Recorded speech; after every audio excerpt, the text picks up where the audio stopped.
Episode 4 rage super Fu appears. Episode 4 స్టార్టింగ్లో స్కైలో చైన్స్లో క్రాక్స్ వచ్చిన చూపిస్తారు.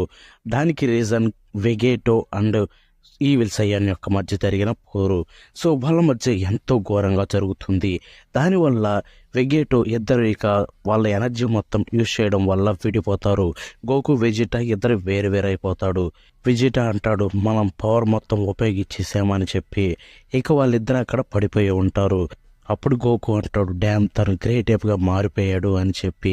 ఇక ఈలోపు వెజిటాతో అంటాడు మనం తనని ఆ పని చేయాల్సిందే అని అంటాడు. నువ్వు నాకు చెప్పాల్సిన అవసరం లేదు అని అంటాడు వెజిటా.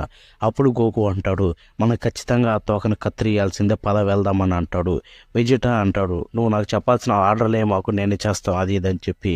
ఇక ఇద్దరు కలిసి తన మీద దాడి చేస్తారు. ఇంకోవైపు మాయి తన దగ్గర ఉన్న ఆ 2 ఇయర్ రింగ్స్ని చూస్తూ ఉంటుంది. ఈలోపు గోకు వెజిటా ఇద్దరు సూపర్ సైయన్ మారి తన మీద దాడి చేస్తారు. ఈలోపు ఈవిల్ సైయాన్ వెజిటాని ఇసిరి కొట్టి గోకు మీద తొక్కుతాడు. ఆ తొక్కడం చూసి భయపడతారు.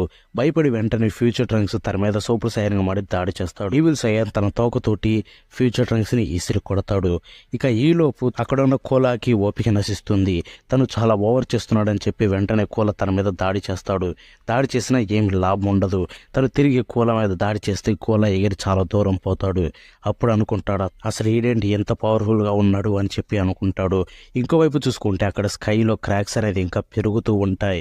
ఇంకోవైపు వీటన్నిటిని చూసి లోపల కూర్చొని ఫూ ఎంతో సంతోషిస్తూ ఇంకా ఫైట్ చేయండి అని చెప్పి కోరుకుంటూ ఉంటాడు. ఈలోపే ఆ చైన్స్లో స్కైలో క్రాక్ వస్తున్నట్టు వార్నింగ్ వస్తుంది. దాన్ని చూసి నువ్వు మరీ ఓవర్ చేస్తున్నావు అని చెప్పి ఈవిల్ సైయాన్ అని అసలు నేను అంతలా ఫైట్ చేయమని ఎవరు చెప్పారు అది ఇది అని చెప్పి మళ్ళీ అక్కడి నుంచి బయలుదేరతాడు ఫూ. ఇంకోవైపు గోకు అక్కడ డేంజర్లో ఉంటాడు. ఈవిల్ సైయాన్ తన కాళ్ళ కింద వేసుకొని తొక్కుతూ ఉంటాడు.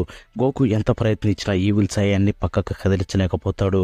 ఇక ఫైనల్లీ ఈవిల్ సైయాన్ గట్టిగా తొక్కుతాడు, కింద క్రష్ అయిపోతాడు అనుకుంటాడు గోకు. ఈలోపు మాయ అది చూసి భయపడి గోకు సనని అరుస్తుంది. కానీ అక్కడ ఉంది గోకు. అంత ఈజీగా పోతాడా? లేదు. వెంటనే తను సూపర్ సైన్ బ్లూగా మారి ఆ కాళ్ళ కింద నుంచి పైకి వస్తాడు.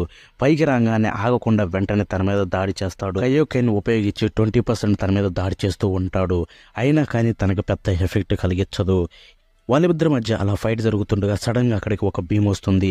అది చూసి గోకు వెనక్కి తప్పుకుంటాడు.